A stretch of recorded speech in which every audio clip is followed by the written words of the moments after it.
Damos então início ao segundo dia do nosso seminário, Medicina e Espiritualidade, que este ano o tema central é Pensamento, Consciência e Espiritualidade. E continuamos com o Dr. Décio, que ainda se recordam dele de ontem, médico cirurgião e vice-presidente da AMA Internacional. Convidamos então ao palco o Dr. Décio Iandoli para nos presentear com o tema Neurofisiologia da Mediunidade. Obrigada. Muito bom dia. Ainda bem que teve o horário, né, novo, todo mundo ganhou 1 hora, dormiu 1 hora a mais, porque para enfrentar esse tema aqui tem que estar bem alerta, né? Antes de começar, eu queria convidá-los todos para o nosso MEDNESP. O MEDNESP é o maior congresso de saúde e espiritualidade do planeta. Ele tem reunido, em média, 3.000 pessoas. Ele ocorre em todos os anos ímpares, em São Paulo. Ele foi iniciado pela Associação Médica Espírita de São Paulo, que foi a primeira associação médica espírita implantada no planeta, que foi fundada em 1968, né? Então nós estamos comemorando esse ano 50 anos da AMA São Paulo, e vai ser o ano que vem no Piauí, em Teresina, né? Então a gente está convidando, o tema central é a evolução da espiritualidade nos cuidados de saúde.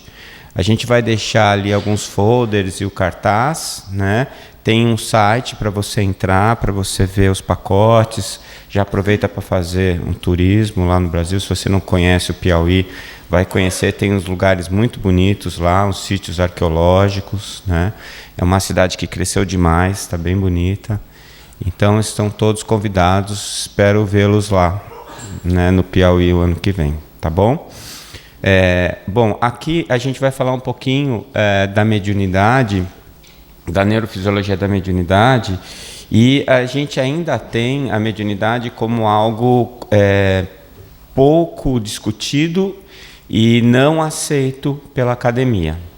Nós estamos começando agora com alguns trabalhos mais sérios, falando sobre a mediunidade, ou tendo uma visão da mediunidade dentro de um aspecto mais acadêmico, e a importância do aspecto neurofisiológico, né, para a gente falar sobre a mediunidade. Então, até bem pouco tempo atrás, os médiuns eram considerados desequilibrados mentais. E quando o DSM-4 resolveu chamar a atenção dos psiquiatras de que poderiam haver alguns relatos de visão de pessoas mortas e que isso não era alucinação e não era passível de tratamento, o DSM-4 fez isso por quê? Porque muitos médiuns, que eram pessoas saudáveis, psiquicamente saudáveis, estavam sendo tratados ou estavam recebendo medicação como alucinação. E, na verdade, não é alucinação. Alguns colegas, mesmo entre os médicos espíritas, interpretaram esse DSM-4 como sendo a admissão pela academia da existência da mediunidade. Não é isso. Ainda não é. Nós temos muita esperança de que isso vai acontecer em breve. Mas a admissão de que nem todas as pessoas que dizem ver ou ouvir espíritos são pessoas com problemas mentais. A tese de doutorado do Dr. Alexander Moreira, ela mostrou que os médiuns espíritas, não é? Porque mediunidade não tem a ver com espiritismo, mediunidade é uma característica física, mas que os médiuns espíritas da cidade de São Paulo, ele fez um estudo desses médiuns espíritas e comparou, né, os índices de saúde mental dessas pessoas, e ele concluiu que os médiuns espíritas têm melhor saúde mental que a média geral da população. Então, eu acho que eu sempre penso um pouquinho que aqueles 10 minutos de loucura que você tem na mesa mediúnica compensa o resto, né? Que você acaba se equilibrando no final. Então, na verdade, nós temos hoje esse direcionamento da ciência para um entendimento do que é o processo mediúnico. André Luiz, ele chama a atenção que um bom começo para o estudo da mediunidade é o estudo da hipnose. E muitos pesquisadores interessados nessa área começaram fazendo esse estudo. Mas existe uma diferença muito importante entre o quadro de hipnose, o quadro de meditação, que seriam duas situações de estado alterado de consciência, com a mediunidade. A diferença básica é que, tanto na meditação quanto na hipnose, existe uma baixa, uma queda importante da atividade cerebral. E na mediunidade, existe um aumento da atividade cerebral. Então, apesar de você, observando o transe mediúnico, o transe hipnótico, e o relaxamento através da meditação, você pode observar algumas semelhanças, não é? Através dos sinais observados. Existe uma diferença muito importante que tem sido agora observada nos estudos científicos. Tá? Então, o que a gente tem hoje, mais do que qualquer outra situação, é o seguinte: o Espiritismo é a área de conhecimento que tem mais subsídio para o entendimento da mediunidade. Não é? Independente de você ter, dentro do aspecto religioso, as suas crenças específicas, não há dúvidas de que dentro do Espiritismo nós temos mais informações a respeito desse estado e nós temos utilizado essas informações. Ontem eu falei a respeito daquele artigo que nós escrevemos sobre a glândula pineal, né? E outros artigos que estão sendo feitos e escritos mostrando como as informações técnicas contidas notadamente no trabalho de André Luiz, essas informações antecipam conhecimentos da neurofisiologia de hoje. Então, nós passamos a usar como referência esses estudos para a gente poder trazer o desenvolvimento de metodologias de pesquisa que possam comprovar ou negar essas afirmações. Tá bom? Eu costumo dizer, eu já li alguns artigos falando assim, o erro de André Luiz, ou os erros de André Luiz. Eu tenho muita pena de quem escreveu esses artigos, porque se arrepende no final. Né? Os erros de André Luiz do passado, hoje são os acertos. Por exemplo, chamavam de erro de André Luiz falar que o controle da célula estava no citoplasma, quando, na verdade, todo mundo sabia que estava no núcleo. E a ciência provou que o controle da célula está no citoplasma. O mais novo é assim, o André Luiz fala que o elétron é divisível, e todo mundo fala, obviamente que não é, todos sabem que não é. E não sei não. Se tiver que apostar, eu aposto no André Luiz. Não é porque ele tem acertado todas as informações que ele trouxe há mais de meio século. Né? Então a gente usa muito essa base.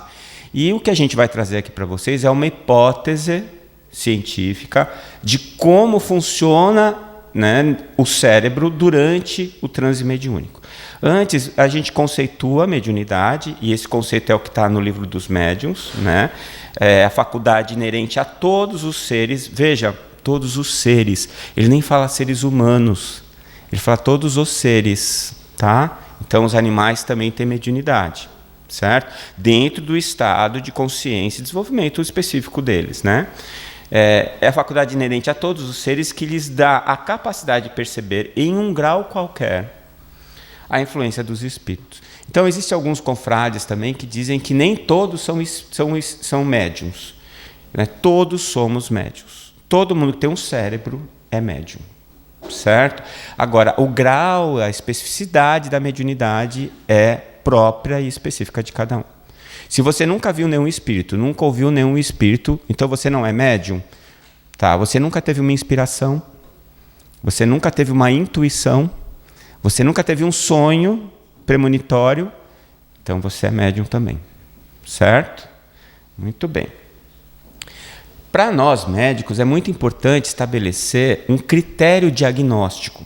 Apesar da mediunidade ser uma função fisiológica, como toda função fisiológica, ela é passível de degeneração, de adoecimento. Então, a respiração é fisiológica, mas se eu tiver doenças do aparelho respiratório, eu vou ter que diagnosticar essas doenças. O mesmo vale para todas as funções fisiológicas do nosso corpo. E a mediunidade não é uma exceção. Portanto, eu tenho que ter, né, a capacidade de fazer o diagnóstico do que é fisiológico e do que é patológico. Como a medicina não aceita ainda a mediunidade, então a gente está caminhando assim muito inicialmente ainda para conseguir fazer isso. A nossa ideia inicial era criar um critério de diagnóstico de mediunidade.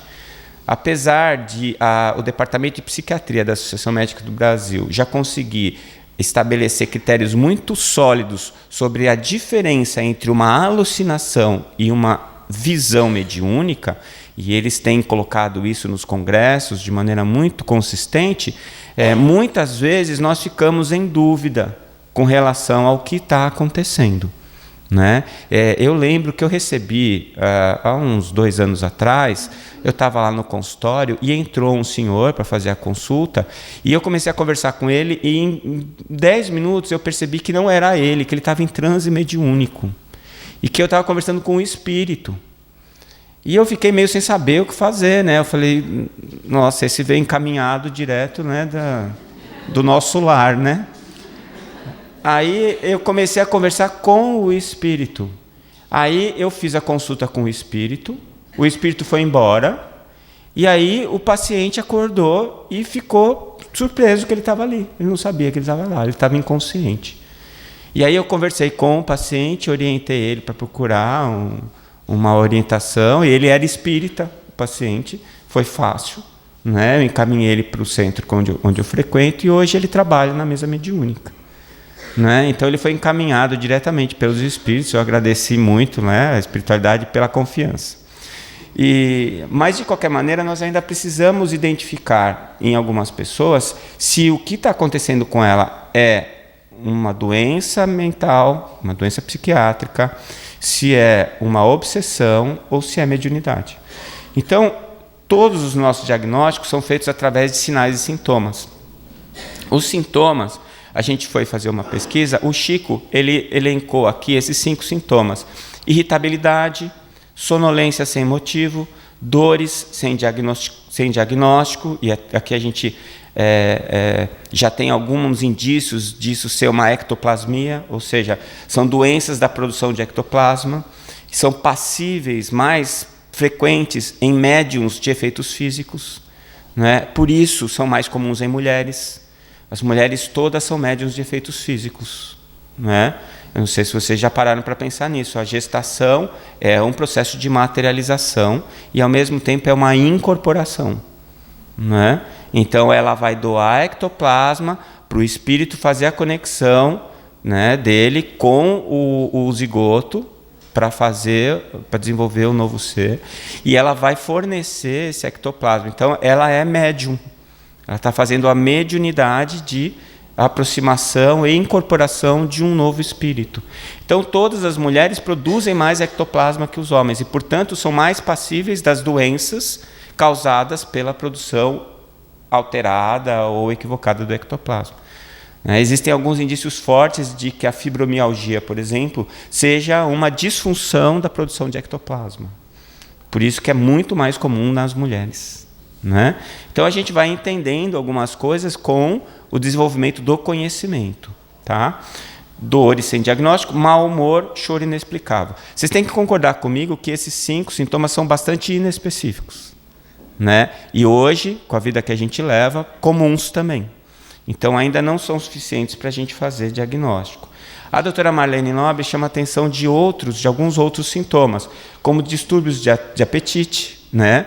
Comer demais ou parar de comer, distúrbios do sono, sonolência ou insônia, o sonambulismo. O sonambulismo é uma característica comicial, ou seja, ela é considerada pelos neurologistas como algo ligado à epilepsia ou um fator epileptoide, né? Existe uma semelhança muito grande entre o transe mediúnico e quadros epiléticos. No trabalho que eu vou citar do Dr. Marco Aurélio, que ele fez agora em 2016, e eu tive a oportunidade de auxiliar ele, Nós fazíamos eletroencefalograma de todos os médiuns durante o transe mediúnico. E a neurologista que lia o eletroencefalograma não sabia do que se tratava. Ela simplesmente recebia os eletroencefalogramas e tinha que dar um diagnóstico. E ela ligava, falava assim: Dr. Marco, me explica o quadro clínico, mas eu não posso te explicar o quadro clínico. Mas isso é muito estranho, porque parece epilepsia, mas não é. Mas o que é? Não sei te dizer, é algo diferente. Então você percebe que o fator comicial, os quadros epileptoides, eles estão muito próximos dos quadros, do funcionamento mediúnico também. Tá? Então o sonambulismo, que é um fator comicial, é muito comum também estar associado a quadros mediúnicos. Terror noturno, né? Que geralmente a gente associa isso também com quadro mediúnico. Crianças com terror noturno muito frequentemente melhoram com tratamento de desobsessão no centro espírita. E bruxismo, né? Bruxismo é ficar rangendo o dente à noite, tá certo? São sintomas comiciais. Distúrbios na esfera sexual, né? Tanto a perda como o excesso da libido, e alterações da imunidade. Né? Ontem a gente teve aqui algumas informações importantes sobre esse assunto, diminuindo, né? A doutora Alice falou para a gente, com a diminuição da imunidade. A gente percebeu isso muito claramente com o início da AIDS, né? Pacientes jovens com AIDS e queda muito importante da imunidade desenvolvendo câncer, por exemplo. Então a gente percebeu que o câncer também era um fator ligado à questão da imunidade. Mas mesmo somando esses sintomas que a doutora Marlene descreve com os sintomas que o Chico deixou, ainda é inespecífico, né? Nós ainda não temos elementos suficientes. Então esse é o trabalho que eu estava citando. O Dr. Marco Aurélio Vinhosa Bastos, ele é endocrinologista, é o vice-presidente da Associação Médico Espírita do Mato Grosso do Sul, e ele fez a tese de mestrado dele. Esses trabalhos já estão publicados, porque eles foram divididos, né? A parte do eletroencefalograma, a parte das medidas neuroendócrinas. Ele mediu a melatonina, as catecolaminas, atividade elétrica cerebral, atividade autonômica cardíaca, ou seja, atividade simpática e parasimpática, durante o quadro, o transe mediúnico, tá? E foi feito com o médium e um controle do lado, com as mesmas condições de luz, temperatura e assim por diante. E foi extremamente interessante. A gente ficava com o computadorzinho, o médium todo cheio de eletrodo, né? Teve que fazer um treinamento com o médium antes. E a gente ficava ali atrás esperando e observando o eletroencéfalo. E a gente gravava só quando ia começar o transe mediúnico. E era muito interessante porque você via que você antecipava que o médium ia começar a dar a comunicação, porque o eletroencéfalo começava a alterar e a gente já sabia que ele ia começar a dar a mensagem, né? Foi extremamente interessante, muito legal. E algumas coisas ficaram bem claras. O Marco a gente mediu temperatura, glicemia, a adrenalina, noradrenalina, cortisol, melatonina, o Holter, que fazia a medição do eletrocardiograma, o eletroencefalograma e assim por diante. Ele arrumou um vampiro. Tinha um técnico de laboratório que botava uma lanterninha na boca e conseguia colher o sangue do médium no escuro. Né? Eu nunca vi o negócio daquilo. Aquilo era mediunidade. Né? Aquele cara pegando sangue é um negócio impressionante. E o trabalho já publicado em alguns periódicos. Eu trouxe aqui, depois, se alguém quiser eu posso passar, a luz está meio ruim, mas esse é o site em que você tem a tese integral. Né? Você pode acessar esse site, baixar a tese e ler a tese como um todo. E embaixo, onde está a parte neuroendocrinológica. A parte neurológica foi publicada numa revista, só do eletroencéfalo, e o resto está nos arquivos de clínica psiquiátrica, de 2016. Então, o doutorado dele, ele já está fazendo fazendo ressonância nuclear magnética de 3 Tesla no encéfalo dos médiums. Então, vai medir, vai estudar a pineal, volume de pineal e assim por diante. Então, ainda tem mais coisa muito legal vindo aí. Alguns dos resultados dele trouxeram respostas importantes para a gente. Por exemplo, às vezes me perguntavam, eu tenho pressão alta, posso ir na reunião mediúnica? Então, eu não sabia dizer. E eu tinha para mim que você receber um espírito sofredor e você receber um espírito orientador trazia repercussões fisiológicas diferentes. Não é verdade. Não é? Existe um fator protetor. E mesmo você recebendo um espírito sofredor, o médium chorando, parece estressado, ou recebendo um espírito de paz, orientador, trazendo uma mensagem de amor, a repercussão fisiológica parece ser a mesma. O que muda é o tipo de mediunidade. Né? Se é vidência, se é audiência, se é psicofonia, isso daí muda fisiologicamente o paciente. Outra dúvida que eu tinha, eu sou diabético, a glicemia sobe, a glicemia desce? A gente também não sabia. Existe uma tendência de subir a glicemia. Apesar de ter um trabalho cubano que fala de um médium, ele só estudou um médium, mas esse médium, durante o transe mediúnico, ele chegou a 20 de glicemia. 20 de glicemia é para desmaiar. E o médium ficou durante todo o período daquele jeito. Mas nossos relatos são de aumento da glicemia. No trabalho do Marco, não deu diferença estatística entre o controle e o médium, mas deu uma tendência a aumento da glicemia. Como a mediunidade é um fenômeno eminentemente simpático, adrenérgico, então o que nós sabemos é que com a liberação da adrenalina, a adrenalina ela bloqueia a utilização periférica da glicose para privilegiar o cérebro. Então, o bloqueio, as células do nosso corpo não usam glicose, a glicose tende a subir no sangue para ficar disponível para o cérebro. Então, o que eu imagino que ocorreu neste médium cubano é que houve um consumo importante da glicose, mas ele não desmaiou, nem teve uma síncope. Por quê? Porque estava sendo servido, o cérebro dele estava recebendo glicose. A glicemia baixou porque ele consumiu.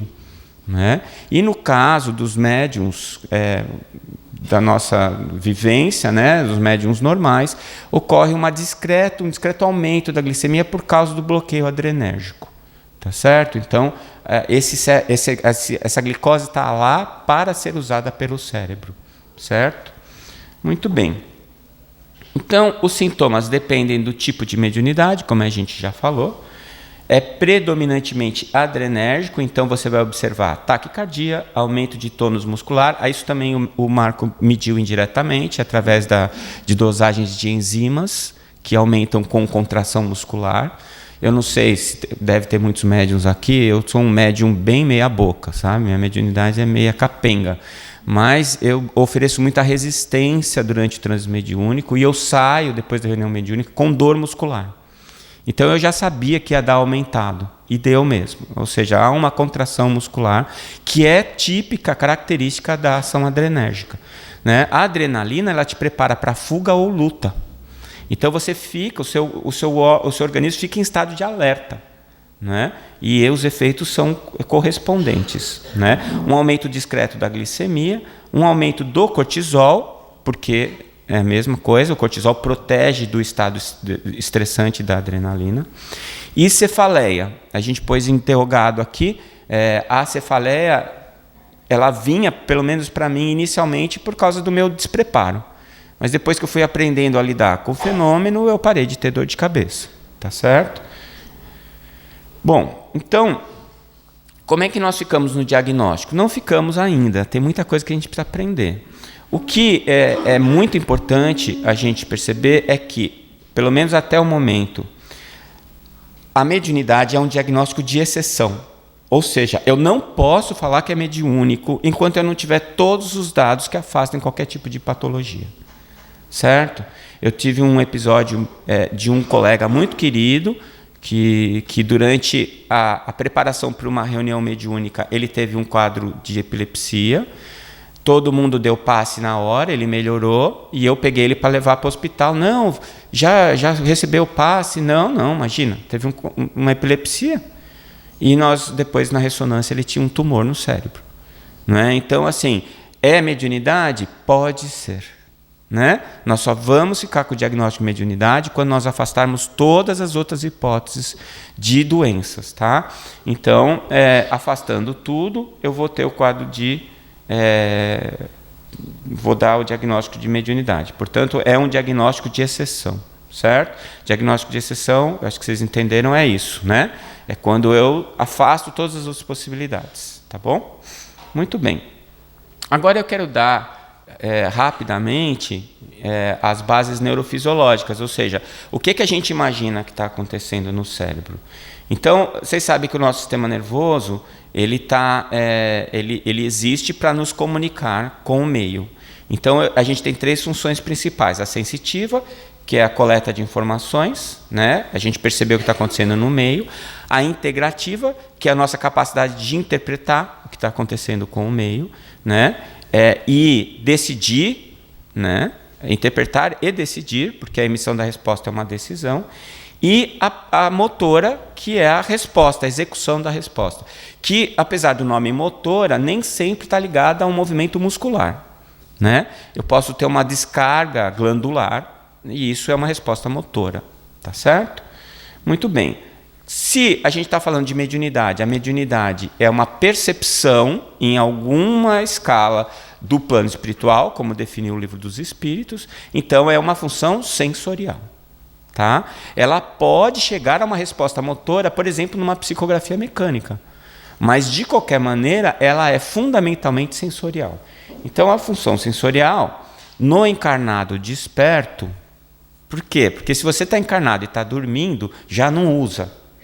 Se você não está encarnado, não tem o que usar. Né? Então, se você está encarnado e acordado, aí você só se comunica com o meio através dos seus sentidos. E quais são os sentidos? A gente aprendeu na escola, né?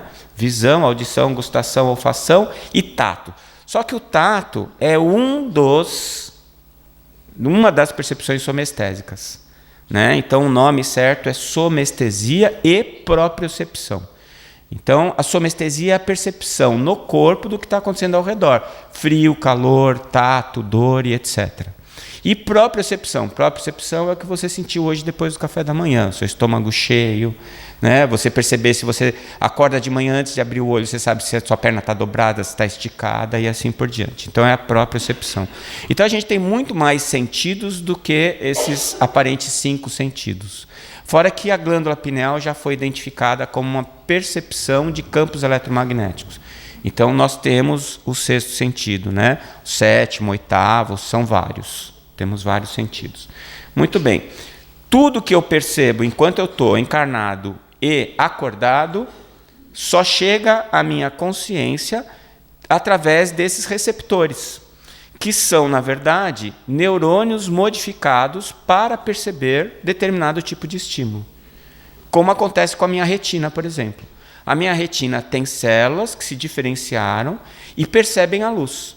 Elas têm substâncias que são fotossensíveis. Então, quando bate a luz, essa substância se altera quimicamente. Essa alteração química gera uma cascata de outras reações químicas que acaba alterando eletricamente a célula. Quando essa célula é alterada eletricamente, ela manda essa alteração elétrica através de um fio condutor, que é o axônio do neurônio. E ele vai até o seu sistema nervoso central para ser identificado lá, interpretado e emitir ou não uma resposta. Deu para entender mais ou menos como é que é? A mesma coisa acontece com os outros sentidos, com o tato, com a audição, o cheiro e assim por diante. Né? Então, de qualquer maneira, eu preciso sempre de um receptor. E esse receptor, ele percebe os estímulos através de uma função analógica, que dá para a gente uma percepção ampliada. Né? Essa percepção analógica, ela se dá por uma função logarítmica. Ou seja, eu percebo não valores absolutos, mas eu percebo valores relativos. Eu percebo proporção. Então, o exemplo mais fácil de vocês entenderem isso é com o açúcar no café. não é? Quando você vai tomar café, alguém fala assim, tá bom de açúcar? Você experimenta, você vai dizer, tá bom ou não tá bom. Qual é o referencial que você usou? A sua memória. Geralmente a sua memória do açúcar no café está ligada à sua infância. Quando a sua mãe preparava o seu café com leite e punha açúcar. Se a sua mãe gostava de colocar 2 colheres, para você, bom de açúcar é 2 colheres. Né? Principalmente que a sua memória sensorial, quando ela está relacionada à sua memória afetiva, ela é muito mais marcada.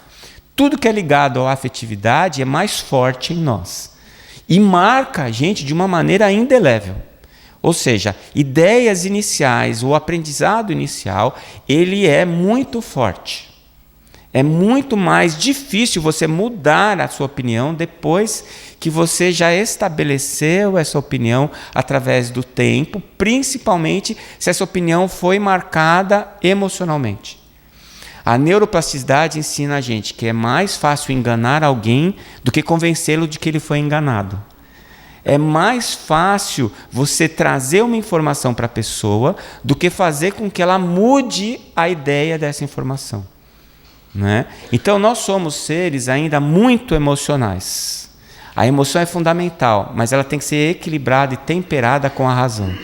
Quando nós não temos esse equilíbrio, então nós vamos para Arthur Schopenhauer, que dizia que o mundo é visto como vontade e representação. Ou seja, eu uso a razão para justificar a minha emoção.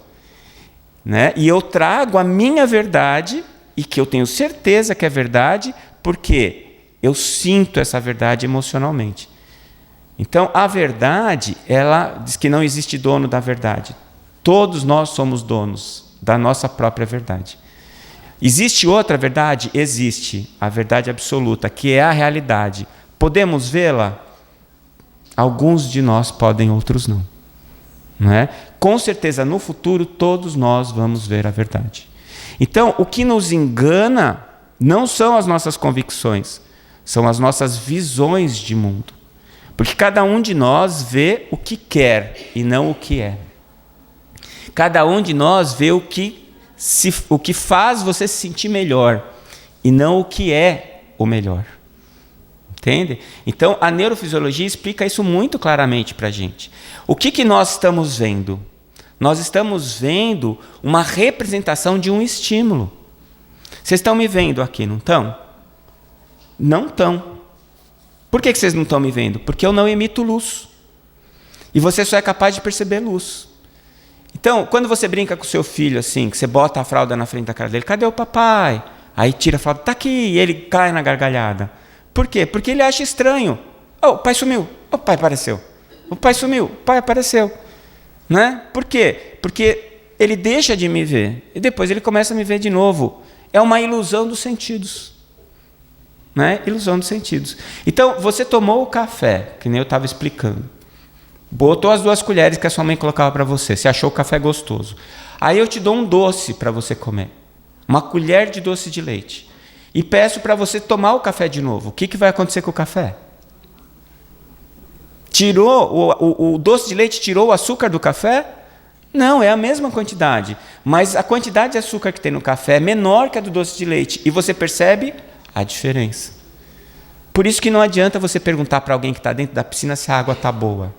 Se tivesse ruim, ele não estava na piscina. Mas você vai estar com o corpo quente, e na hora que você cair na piscina, vai estar frio. E aí cai na piscina, é aquele diálogo sempre igual. Você me enganou, está frio. Não é? Não está frio. Você quer ver o seu cérebro ficar confuso? Pega uma bacia com água gelada, uma bacia com água quente. Bota a mão na bacia do lado direito com a água gelada, do lado esquerdo com a água quente. Espera 1 minuto. E aí pega as 2 mãos ao mesmo tempo e põe na bacia do meio com a água à temperatura ambiente. E me responde, a água da temperatura ambiente está quente ou está fria? O que você vai fazer? Para a mão direita está quente, para a mão esquerda está fria. Então a gente não consegue ver o que é. A gente percebe proporções. A gente percebe mais e menos. Essa é a nossa capacidade de percepção analógica dos sinais. Então, esses sinais analógicos, uma vez percebidos, eles viram sinais eletroquímicos que vão ser transitados pelos nossos nervos de maneira binária ou digital. Porque o seu neurônio ele só tem 2 estados possíveis. Ele está polarizado ou ele está despolarizado. Ou a carga dentro dele está positiva ou está negativa. Então é 1 ou 0. É sim ou não. Não é? Isso é ruim? É ótimo. Por que você quer uma TV digital e você não quer uma TV analógica? Porque o sistema digital transita dados com maior velocidade e essa alta velocidade faz com que cheguem mais informações em menos tempo. Então você vai ter mais pixels na sua tela e a sua imagem vai ser melhor. Então, se eu percebesse digitalmente, eu ia ter uma percepção limitada. Então eu percebo analogicamente. Eu vou perceber uma amplitude maior de estímulos. Mas na hora de transmitir esse estímulo, vai digitalmente até o cérebro. Quando chegar no cérebro, aí é que o bicho pega, né? Porque eu vou chegar com um monte de sinaizinhos sim e não, que significam o quê? Nada. Os sinais não significam nada. O que você ouviu virou sinais. O que você viu virou os mesmos sinais. O que você cheirou virou os mesmos sinais. O gosto que você sentiu virou os mesmos sinais. Por isso que eu estou dizendo que vocês não estão me vendo, vocês estão interpretando os sinais que são emitidos com a luz que chegou na sua retina. Está longe de ser o décio. Então você pode olhar e falar, é o décio. Por que todo mundo fala que é o décio? Por que todo mundo interpreta? Porque você aprendeu assim. Não é? Por que a gente fala que, não está dando para ver, a cor daquela toalha, que cor que é? Vermelha. Por quê? Porque você aprendeu que essa frequência de onda é vermelho. Você aprendeu na escola isso. Lembra que a sua professora colocava vermelho, amarelo, azul. E você aprendeu as cores? Então, se você tivesse nascido na Inglaterra, nos Estados Unidos, não ia ser vermelho, ia ser red. Não é? É um outro código para o mesmo sinal. Só que o vermelho que eu estou vendo, com certeza não é o vermelho que você está vendo. Cada um vê o que quer. Depois a gente fala que isso é que é realidade. Não é engraçado? A gente fala que a parte espiritual é invenção. E isso é real. Isso é criação. Cada um de nós cria o que quer. E essa criação está ligada à nossa cultura, às nossas emoções e às nossas experiências do passado. Não é? Portanto, cada um está criando o mundo material da maneira que quer. Né? Depois que a gente desencarnar, não dá para fazer isso mais. Vocês sabem, lá não dá para mentir. Né? Todo mundo vê o seu perispírito, então pode desistir. Já vai aprendendo a não mentir agora, porque chegar lá você vai passar vergonha. Então, esses são alguns receptores que fazem essa conversão do analógico em digital. E esses estímulos vão todos na forma binária, como potenciais de ação. Bom, então como é que você se vira? Porque se tudo virou potencial de ação, se tudo virou sinal binário, digital, como é que você vai saber o que é cheiro, o que não é, o que é luz? Bom, você vai fazer isso no seu tálamo, que é uma região do seu diencéfalo, que está bem no meio do seu cérebro, do seu encéfalo. Tá? Ali, a representação colorida mostra os núcleos talâmicos. Vamos imaginar que cada corzinha dessa é um núcleo, e na verdade é mesmo, como se isso fosse uma tomada. Então, o que vem da sua retina, vem pelo seu nervo óptico, eu vou ligar numa tomada no tálamo, que é a tomada para a visão. Tem outra que é o nervo acústico, tem outra que é para o tato, outra para a dor, para o calor e assim por diante. Então, o tálamo faz uma discriminação inicial. Como ele discrimina? Pela distribuição espacial. Então, por exemplo, tem uma porta que eu não sei onde vai dar. Mas se alguém entrar por essa porta, eu sei que ele está vindo de um lugar que não é o corredor. Se ele entrar por aquela porta, eu sei que é o corredor. Se ele entrar pela janela, eu sei que ele está vindo do lado de fora do prédio. E assim por diante. Então, o tálamo, por onde chega o trato neural, ele sabe para onde encaminhar. Se está vindo da retina, ele vai mandar para uma área do seu encéfalo que vai interpretar aquilo como visão. Se está vindo do seu nervo acústico, ele vai mandar para uma área do seu cérebro que vai interpretar aquilo como som. Você imagina se eu pudesse trocar as tomadinhas do nervo acústico com óptico, você ia ver pelo ouvido e ia ouvir pelo olho. Não é? É claro que eu imagino que isso não ia acontecer de uma maneira muito legal.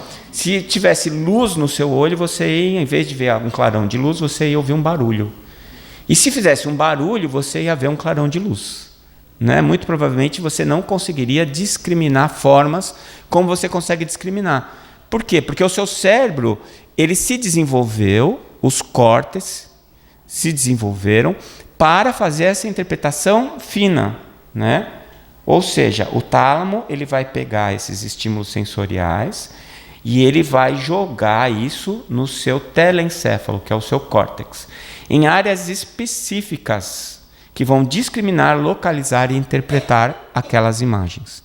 Então, a frequência de potenciais de ação que chega no seu córtex vai ser transformada em informação dependendo do córtex em que ela for encaminhada. Tudo que chegar no córtex occipital vai virar imagem. Tudo que chegar no temporal vai virar som. Tudo que chegar no seu córtex pré-frontal vai virar tato, dor, frio, calor e assim por diante. Tá? É assim que o nosso cérebro funciona. Esse aqui é o homúnculo de Penfield. Vocês já ouviram falar do homúnculo de Penfield? O Penfield é um dos principais neurofisiologistas e ele fez o mapeamento no córtex das representações físicas. Então, esse carinha que está do lado, com aquela mãozona e aquela linguona, é o homúnculo de Penfield. Esse está representado no córtex. Então, por que a mão e a língua são grandes? Porque tem mais receptores. E a sensação tátil é mais fina. É por isso que quando a gente quer namorar, a gente beija com a boca e não fica esfregando as costas um no outro. Porque nas costas tem pouco receptor, não tem graça. Né? Então a gente beija com o lábio, veja que ele tem um bocão e põe a língua dentro, porque a língua também tem muito receptor. E faz carinho com a mão. Né? Então todo mundo sabe um pouco de neurofisiologia. As áreas não são ligadas ao tamanho do órgão, mas ao número de receptores por milímetro. Então, se eu puser 2 pontinhos muito próximos aqui nas costas, eu vou dizer que é um só. Mas se eu ponho 2 pontinhos bem próximos no lábio, eu consigo discriminar que são 2, porque eu tenho mais receptores. Né? Então, são áreas específicas dessa percepção. E elas ficam ali.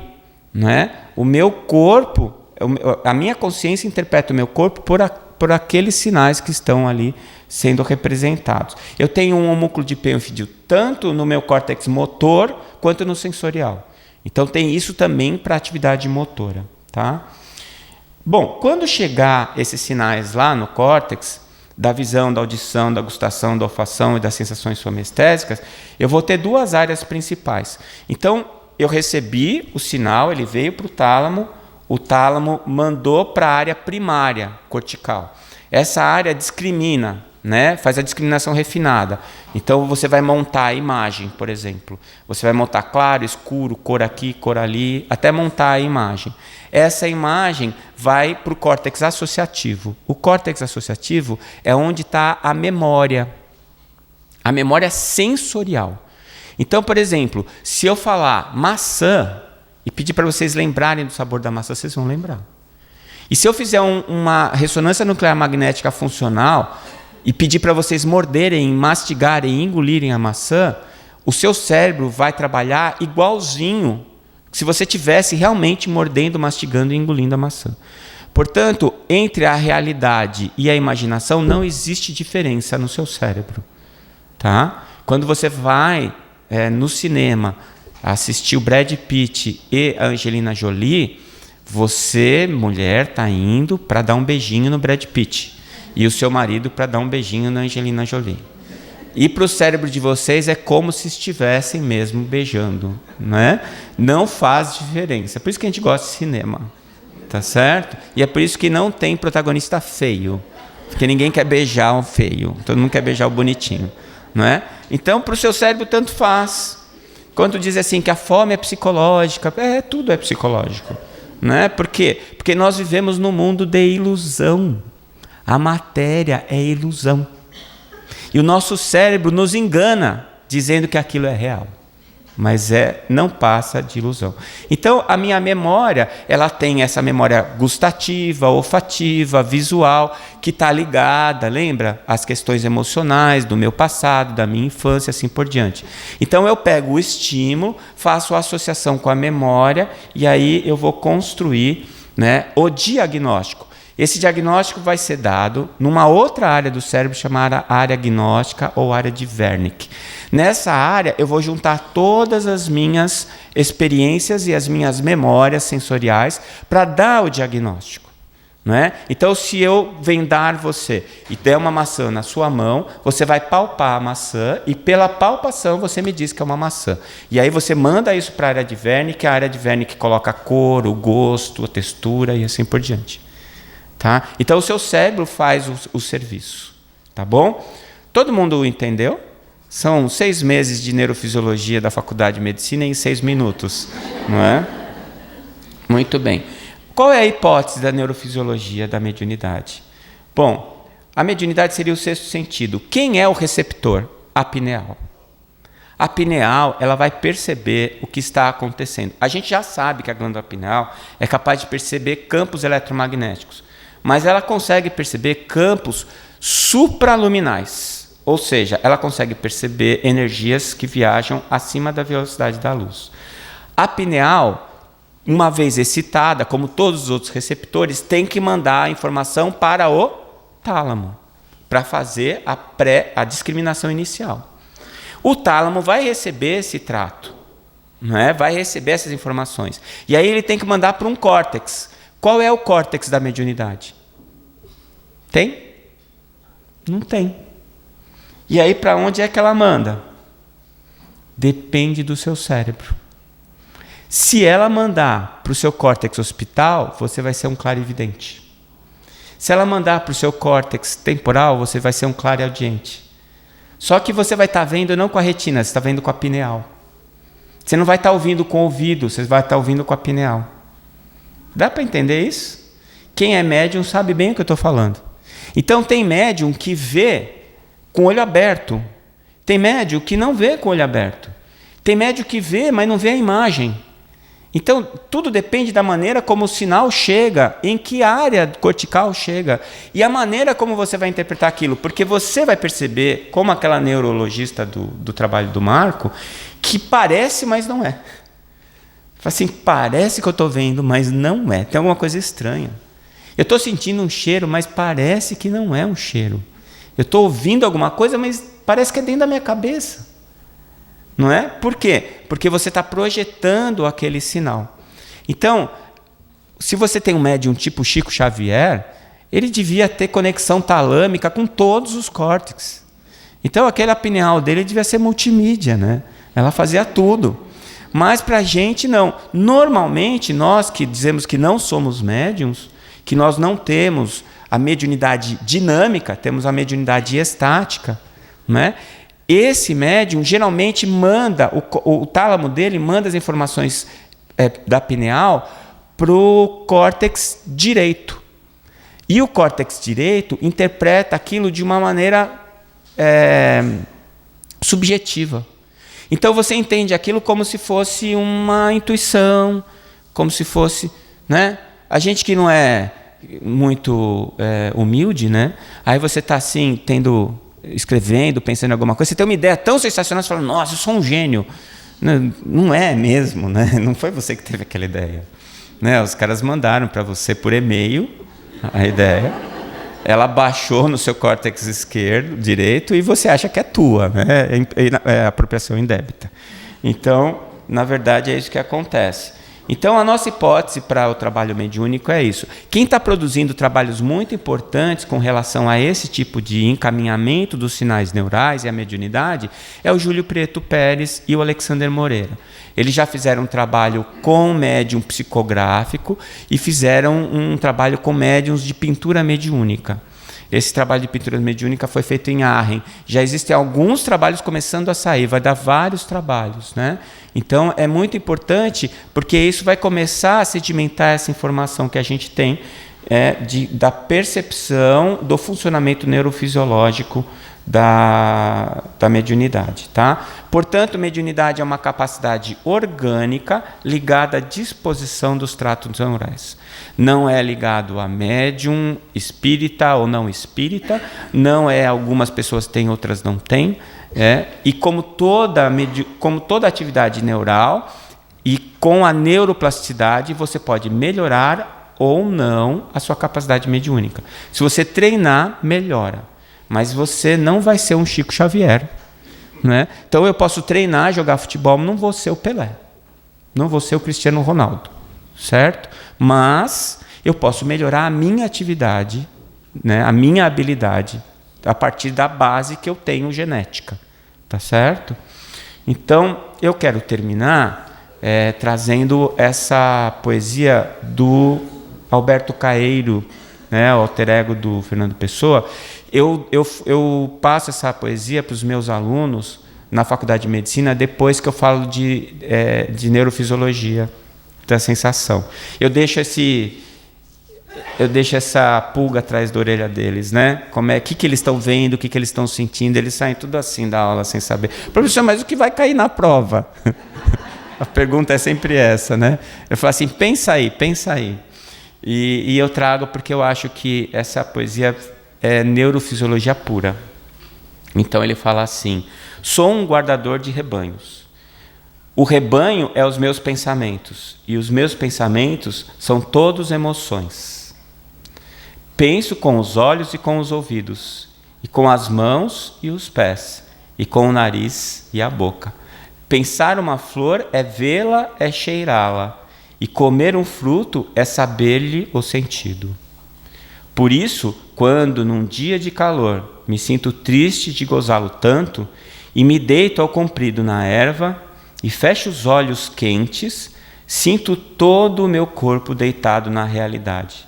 Sei a verdade e sou feliz. Genial, né? Muito obrigado.